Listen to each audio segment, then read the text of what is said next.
Eibanga rya Kashegu rirukushangwa aha ruguuto nyagendwa kuruga omu Rukungiri kuza Kanungu haihi n'ekyambo kya Birara omu kyaro kya Kirehe omu muruka gwa Nyakinengo.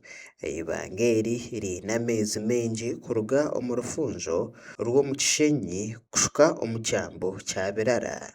Herbert Ensinikweri omutuura w'ekyaro kya Kirehe nagira ngu nahwera abantu baingi abarimu n'abajungu haihi buri izooba abarikutayayira omwanya ogu. Kureta n'abarimu n'abajungu nabo nibatwara embaraguza bateera ebishushani bagenda mbwenu batakumanya rurimi rwabo nibaka nibagamba ati nimbavuze nibatakumanya. Kate Charles Siima omutuuro ondiijo nagira ngu okuteebererwa kw'eibanga eri nikuta amagara g'abantu aha rutezo kandi nibatenderera okugwamu ahakuba nihatiinisa munonga. Ahantu nituhatiina n'ahantu habi omuntu yarengerayo tarikubaasa kukira kwonka nitwenda obuyambi nka gavumenti etuyambe ahatereze kugira ngu nitwe habe habonire baana nibaija nitwe bagume baturambire bariyo nituraba ahantu harungi ningashi amaizi gaitu nimarungi. Moses Birohoozo ondiijo mutuura nagira ngu abeebembezi bakabaraganisa okubombekeraho damu y'amashanyarazi kwonka na hati tibarikumanya aho yaherire.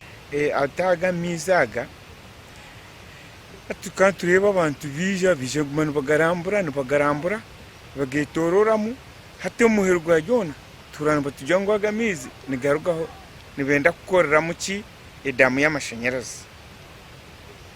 Na hati nikyo tutegyerize ekyo tihaine ekindi kitutegerize kandi itwe kuba nibakitukorera nitubaasa kukiikiriza. Godson Mubangizi chairman w'entebe ya kashatu w'eigombora rya Nyakajeme nagira ngu bakaza kwombekaho damu bashanga amaizi gatari kumara bagitwara ahandi kwonka nibashaba gavumenti kwombeka orubaju rw'abarambuzi kubashendashenda kubareetera gavumenti entaasya.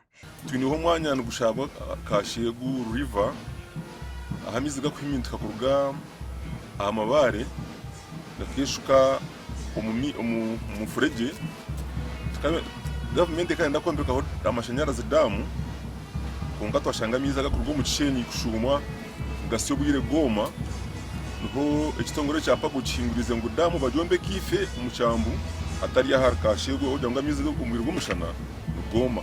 Kwonka na ninshaba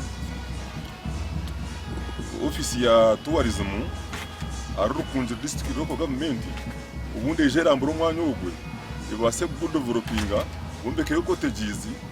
Onyetere Bingana orikukurira eby'oburambuzi aha district ya Rukungiri nagira ngu Kashegu nibagimanya n'omwanya gw'ebyoburambuzi nashaba okukwatanisa naabo n'aba Uganda Tourism Board kugwombeka gukeegaita aha myanya endiijo. Kukira munonga omwanya ogurikweta Kashegu Falls ogwo omwanya n'omwanya murungi munonga abarambuire abamwe nibajya nkonka shahaninga y'abantu baba surprised konka ogwo omwanya gwakweta Kashegu Falls we have profiled tugwine omu documents ziitu we have documented the site kandi tugwinire plan mpango we are looking for partners nka district tugenda na partners kuja kudeveloping ogwo omwanya.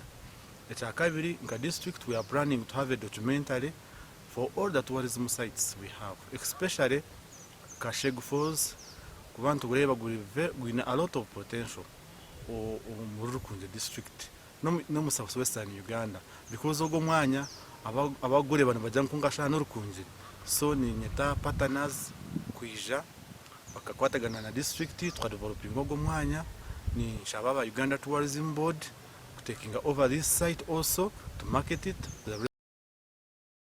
Amakuru aga gashakwa Smart Robert Mugabe omu Rukungiri.